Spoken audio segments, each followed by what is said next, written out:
So, we're just going to be talking about some basic topology on the real numbers now, getting out some definitions, talking about this really cool thing called the Canter Set, or sometimes Cantor's dust. We had a sort of really intensive theorem-heavy video last week where we got out a bunch of theorems, bunch of proofs, and ultimately managed to come to that conclusion about when it is and when it isn't okay to rearrange the terms in a series, which was sort of one of our major goals for sequences. So I thought what I'd do with this one is have it a little bit more relaxed, and just, talk about some cool stuff, some cool maths, some nice little things, nice little ideas. That's the plan. So the first thing we've got to talk about before we can start talking about Canter Set is this idea of countability, or if something's countable or uncountable. So obviously we're familiar with this idea of something being infinite, just having an arbitrary amount of terms, can't assign a number to it, just not finite. But then we compare something like the set of natural numbers, say 1, 2, 3, 4, so on and so forth. That's infinite, obviously, but then if we compare that to something like the rational numbers, or the real numbers certainly sort of seem to be larger than the rational numbers, and the rational numbers larger than the natural numbers. So how can we sort of talk about that? How can we talk about which infinity is bigger than the other? And one of the ideas is to talk about whether the set is countably infinite or uncountably infinite. We kind of take as definition almost that the natural numbers are countably infinite, and any other set of infinitely many terms that can be mapped to the natural numbers we call countable, and anything else which can't we call uncountable, or that can be mapped to the real numbers, would potentially be more precise. So we take the natural numbers to be countable. Say we look at the odd numbers, so 0, 2, 4, 6, 8. Well, there's a clear mapping between these two. We can define our mapping f of x to be 2 times x. And we map each of our natural numbers to our, actually it might be better to do -2 so we can get this 0 term in. But we've mapped each of our natural numbers to one of the numbers in this, and hence that sort of sequence of numbers is uncountably infinite. Alright, seems kind of reasonable. How about we look at the rational numbers? Because the rational numbers feel bigger, but then again the even numbers sort of felt smaller, yet we've shown we can map between the two. And it turns out there is actually a way to map it. So we kind of draw this grid. Along the top we write 1, 2, 3, 4, 5, and then along the sides 1, 2, 3, 4, 5, right? And then we fill in the grid with just the ratios. So 1, 1/2, a third, a quarter, right? Here we get 2, 1, 2/3, 2 quarters. I think you get the idea. 3, 3/2, 1, 3/4, so on and so forth. We see this quite clear pattern. Well, I mean, that's by design.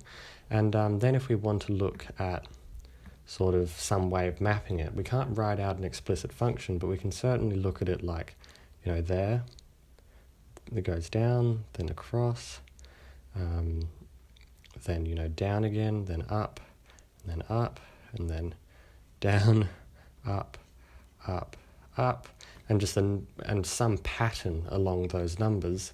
We can just count the number of arrows and assign some natural number to it, and because the natural numbers are infinite, there's an infinite amount of arrows. That means that the rational numbers are countable. So although they feel much larger, there's still some association between them. However, if we were to look at the real numbers, I'm not necessarily going to prove it here, but if we were to look at the real numbers, no mapping exists. There's no way I can map between the natural numbers and the real numbers, and hence we call the real numbers uncountable. And that's going to be sort of an important idea, is that Q is count, and R is not. You get the idea, U's, N's, whatever. So that'll come up in a moment, because if we can show that a set isn't countable, we can show that it can't just contain rational numbers, and that's what we're going to be doing in just a moment. So this is where the idea of the Canter set comes in, or Canter set. Canter was a brilliant mathematician, worked a lot with infinity, did a whole lot of really powerful things. But Canter set is essentially, you just take the interval between the interval between 0 and 1, 0 and 1. So if you're not familiar with that notation, hopefully you are, but just in case, that's just all numbers x between 0 and 1. So if we were to draw that, that might look something like this. Now what Cantor did is he said, what if we take out the middle third? So say about there and there, and it's not really a third, but I'm sure you get the idea. So that's 1/3, third, and that's 2/3. And if we remove this section, we're left with 2 intervals. And then, right, so we have, switch back to pink, we have 1 interval between 0 and 1/3, and 1 interval between 2/3 and 1. We can repeat the same process here. We can take out the middle third of this, remove it, right? We're not removing the endpoint, so 1/3 is kept. This is still a third. This is 2/3. All right, so what do we remove? We remove 1/9, 2/9, 8/9, and 7/9 and 8/9. I think. I mean, you get the idea. And then you end up with another sort of set of intervals. This one here, big gap, then another one, and then another one, and you can repeat that process on indefinitely. Or you continue it forever. And it just gets smaller and smaller and smaller. And we can look at the length of, the overall length of it. So we start off with 1, a length of 1, and then we've minused a third from it. And then from that we have minused a 1/9, but we've done it twice. And then we've minused, 1/27, but we've done it 1, 2, 3, 4 times. And then we've minused, 8 lots of 1 over, I can't do arithmetic. I think you get the point though. You can fill that one in. And if we look at that, this bit here is just a geometric series. I should probably put the ... in. We're getting 2 to the n minus 1 times 1 over 3 to the n, right? This thing, if we remember back to high school calculus, is just a geometric series. And it's an infinite geometric series, and I don't think we've talked about proving that formula, but just carrying it on from calculus, it does still work. We have our initial term of a third, and then each time we're multiplying it by 2/3. So we have 1 minus 2/3 is what this bit becomes. We keep the 1, we minus this off, you plug it into a calculator, and you get 0. So the length of the Cantor set, after all of those sort of infinite taking out of a thirds, is 0. It has a length of 0, which is kind of interesting. I mean, it makes sense if you look at it, the length is certainly decreasing, but there's still points in it, right? Because if we look at, take this point 0, that's in all of them, right? This point 1/3, that's in all of them, and any of those boundary points are in all of them. So if we look at those boundary points, we have, There's a little formula for them, that's right. They're all of the form m over 3 to the n, right? Now that's not every m, you know, of course we missed out somewhere along here, say 5/9, but it's just, there's a lot of them. But all of these are rational, right? But we talked about just above how if the rational numbers are countable and the real numbers aren't countable. So if we can show that the Canter set, after we've done our infinite sort of take out of a third, is uncountable, we can show that it doesn't just consist of rational numbers, which means that it consists of more than just the endpoints. And now the actual proof of that isn't terribly hard, but I'm kind of trying to avoid theorems and proofs at the moment. But the general gist of it is each point you can look at, say we focus on this point here, this point is on the left of the first cutout. So that point, which we'll call x, is on the left, so we will put a 0 down for it being on the left. Then it's on the left again, so we'll put another 0 down. We'll suppose it stays in, it's on the left again, a 0, but if we were to do another subdivision, it ends up on the right.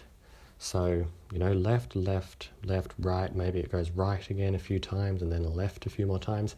And we get this infinitely long set of zeros and ones. You could almost call it a binary string. And it's actually fairly straightforward to show, but as I said, I'm not going to go into the details. But it's quite easy to show that the set of the set of all possible binary strings forms an uncountable set. And because we're dividing it into either every time, we have a choice of left or right. So we should, with all of our points, be able to make up every binary string, right? I hope that sort of makes sense, which means we've got every binary string and all the sets of binary strings forms an uncountable set, but the rational numbers are countable, which means there must be irrational points, but we know all the boundary points are rational. So there must be some points contained within the Canter set which are not boundary points, which is kind of interesting. So there's some other point that somehow doesn't get removed, but isn't a boundary point either. So that's one of the bizarre properties. So far we've got, you know, length equals 0, but yet it's uncountable. All right, we're going to look at one of probably the most bizarre property of this set, and you know, really entertaining property, and that's its dimensionality. It's not quite what you'd think it would be, or maybe if you've seen it before you would, but a little bit of sort of background. There's a lot of ways you can define dimensionality, but one of the ways, and the way the book does it, and I think this is a brilliant way of defining it, I hadn't actually seen it until the book, but that is, if you get a point and you triple its length, you end up with a point again. And now a point is zero dimensions. So if you have a zero-dimensional thing and you times it by 3, you end up with, you know, it's just the point again, so you end up with a 1 copy. Copy, double P? We'll go double P. May not be. Actually, that looks bad. Because I can't spell, I'm just going to do cop. If we have one dimension, that's just a line. But if we times that by 3, we end up with 3 lines, okay? So for one dimension, when we times it by 3, we end up with 3 copies. If we look at a square instead, and we times it by 3, so we end up with 1, 2, 3, 4, 5, 6, 7, 8, 9. So in 2 dimensions, if you triple it, you end up with 9 copies. In 3 dimensions, is easy to visualize again. If you triple it, you end up with 27 copies. If you keep going onwards, 4 dimensions, you end up with, a little harder to visualize, but 3 to the 4 copies. And I think you can quite easily see it. So if you know the amount of copies you have, the number of copies is going to be equal to 3 to the number of dimensions. So what happens if we triple the Canter set?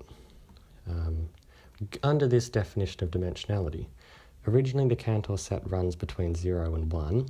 So if I triple it, I end up with a set that originally ran between 0 and 3, right? But then under my first operation, I immediately remove this. So I've got something running between 0 and 1 and something running between 2 and 3. Well, this guy here just becomes our original Cantor set, and this guy here just becomes a copy of our Cantor set, but shifted. So we end up with 2 copies, which is kind of weird. So that means the number of copies, if we look at our above formula, we've got 2 copies of the Cantor set, and that has to be 3 to the dimensionality. But that means the dimensionality is going to be log base 3 of 2. For starters, if you've done any basic proof classes, you know that's irrational, straight off the bat, which is bizarre. It's not even an integer. I think it's approximately equal to 0.63, I wrote down. That's not 0 dimension, so it's not a point. We've shown it has 0 length, but it's not a point, but it's not a line. So it's somewhere in between. It's closer to the line side by the looks of things, if that means anything. But not only is it not an integer dimension, it's not even a rational dimension. It's some irrational infinite decimal place, thingy, which is kind of crazy. Of course, this is a particular definition of dimensionality. You could look at some other different definition of dimensionality. But as far as I'm aware, I haven't actually seen this before, apart from, when I first read the book. But as far as I'm aware, under any, sort of standard definition of dimensionality, you'll end up with the Cantor set of a dimensionality of 0.63, ... Of course, I'm sure there's plenty of definitions of dimensionality where you can't even deduce the dimensionality of the Cantor set. So this one worked quite well for it. But yeah, crazy. I think that's fantastic. So it's got a length of 0, yet it's got an infinite amount of points in it, and it's got a dimensionality of 0.63, so on, which is, bizarre. Anyway, so I think that's it's a fantastic little set. It's really cool. It's one of those sort of things in maths.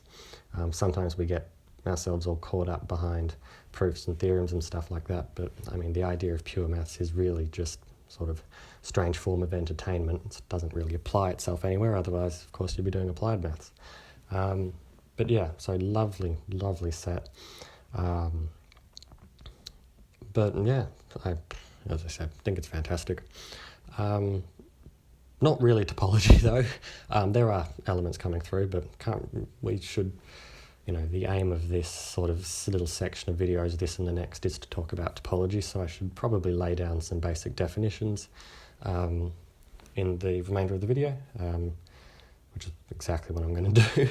All right, so definition number 1 that we're going to look at is the definition of an open set.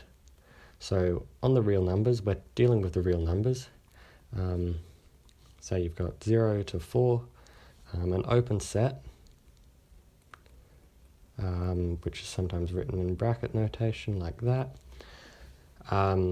We've seen plenty of open sets. The idea of an open set kind of seems intuitive, but the definition we're actually going to go with is that an open set is a set where for all, say the set's O, all A being an element of our open set, the set which we're claiming to be open, there is some epsilon neighbourhood of A which is a subset of O. So what that's saying is, if we think to our sort of intuitive understanding of something being open, say we're claiming that the number line between 0 and 4 is open. If I pick my A to be here, really easy, I can pick my epsilon neighbourhood to be that, and that point A is, our epsilon neighbourhoods within our overall overarching set of 0 to 4, so that point A is good. If I pick one of these boundary points, the thing is I can't actually pick 0, so I have to pick something which is sort of, it might be close to 0, but if I take the difference, say I pick my A here, A cannot be equal to 0, right? Which means I can just take my epsilon to just be equal. Sorry, not equal. Well, you could have it equal. Epsilon is less than or equal to A, and that will put me, actually I think it, just less than, maybe less than or equal works, but just less than is better. That gives me a little epsilon neighbourhood, which, is greater than 0, so it satisfies our idea of a neighbourhood, for all epsilon greater than 0. Yeah, that works pretty easily. If we would have instead picked our A to be close to the 4, we could have just picked our epsilon to be less than 4 minus A. And again, we would have been able to construct a little neighbourhood around there, which works. Of course, if 4 was included, then if we picked 4, because it's on the line, the only epsilon that would work would be epsilon being equal to 0, but that breaks our definition of an epsilon neighbourhood and hence doesn't work. So it kind of lines up with what we originally think of as open and closed. Sorry, we haven't said closed yet, but open. And then some interesting, or some very important properties, is that every union of open sets is open, arbitrary union, and every finite intersection of open sets is open. And if any of you have studied topology previously, or prior to doing this, you probably, if algebraic topology, the way I studied it, we had that, or I had that as the definition of the topology, and then just anything that was part of the topology was open. But here we've taken a different definition of open and deduced, or we haven't actually here, but we've deduced that arbitrary union of open sets is open, finite intersection of open sets is open, rather than taking that as definition. And that's kind of a thing that pops up a lot. Often we have axioms or definitions, axiom, and they go to theorems. I don't know.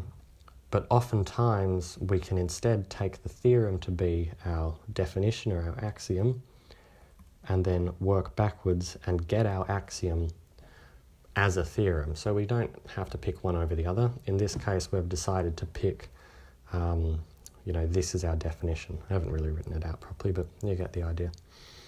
So that's open. And then we've got another quick idea, which is limit points, which is in sort of leading into closed.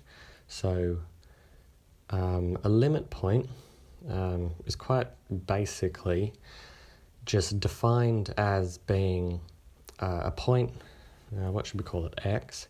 If we have a subset A, right, X is a limit point of A. If all epsilon neighbourhoods of X intercept A. So if we look at an interval, and we take our point here, X is going to be a limit point because all epsilon neighbourhoods intersect A. Poor use of notation. But, that's an epsilon neighbourhood, it intersects A. That's an epsilon neighbourhood, it intersects A. Slight caveat is that intersects A at some other point than X. So, of course, it has to intercept the set A, but at something else rather than just at X. Otherwise, it would be rather boring. If we look at the end's quite interesting because, say, that's our X there, any epsilon neighbourhood, again, of it will intersect A at some point. But over here, that's not even part of it. There is some epsilon neighbourhood which doesn't intercept it. All right, so that's pretty basic for an interval, but this is just in general. And one of the examples I quite like is if you have the set of points, if we define A to be equal to, can I remember this right, n over n plus 1, negative 1 to the n. This set of points here, it alternates back and forth on the number line. It starts off at 0, then goes to negative a half, then positive 2/3, so on and so forth, and it gets really close but never equal to -1 or 1. So they really sort of crowd around this area here, right? So -1 is a limit point because it doesn't matter what our epsilon neighbourhood is. Given a big enough n, it'll eventually fall within it, and hence, it satisfies our definition of a limit point. And -1 is also a limit point. But if we look at this point here around 0, if we would have picked our epsilon neighbourhood to be large enough, that works because that includes that point there, right? But it has to be all epsilon neighbourhoods. If we pick that one, the only term in A that is within that epsilon neighbourhood is the point itself, 0.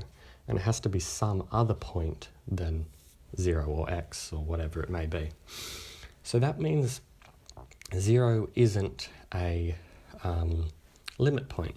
What we actually call it, and it's kind of the name makes sense, we call this a isolated point. Any point which isn't a limit point is an isolated point because it means it has no points that are sort of, next to it. Because if it did have some point that was, next to it, of course, if it was any finite distance, but limits in next to it, then it would have to be a limit point because, we would pick some epsilon neighbourhood and there would be some points coming in. But if it doesn't, it's by itself, it's an isolated point, which is, kind of interesting. Little theorem again, trying to avoid them a bit, but limit points, the reason they're called limit points is because it is equivalent to saying that, x is a limit point if, can I remember this properly? X is a limit point if there is some sequence of a of n, if a of n is some sequence which approaches x for a of n not being equal to x. Of course, if a of n could be equal to x, we could just have the sequence of a n equals x, so x, x, and of course that approaches it, but that's rather boring. And in this case, we have an isolated point, because I could just have my sequence 0, 0, 0. But in this case over here of 1, I have 2/3, 5/6, 7/8, all coming in and getting close to 1 with none of them being equal to 1. And if one of them was equal to 1, we could just remove it and still have a thing that limits to being 1, and hence 1 is a limit point. So that's kind of where the name comes from without, too much detail. The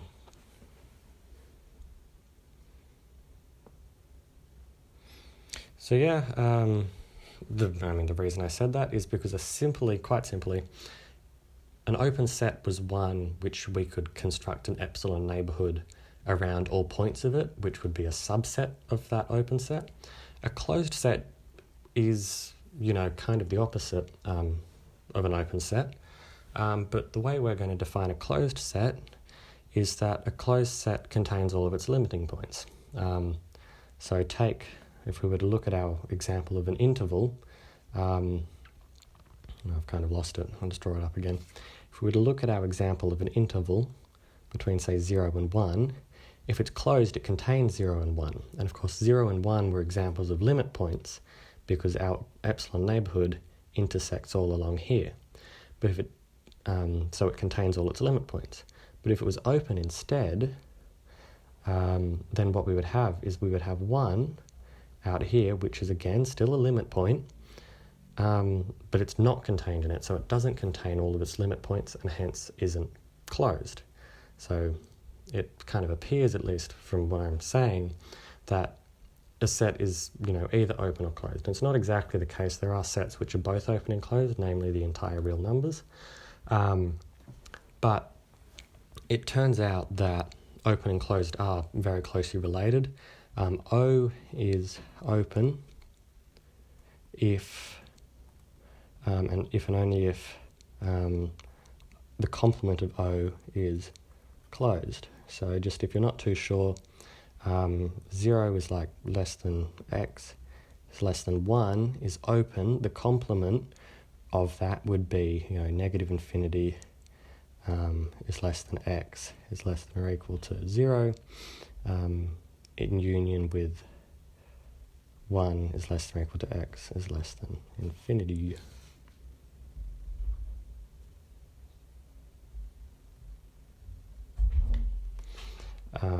And this guy here, closed, it's got that less than or equal to sign, and this guy here is open. So this is the sort of idea of O is open if and only if its complement is closed, and O is closed if and only if its complement is open. They both said the same thing.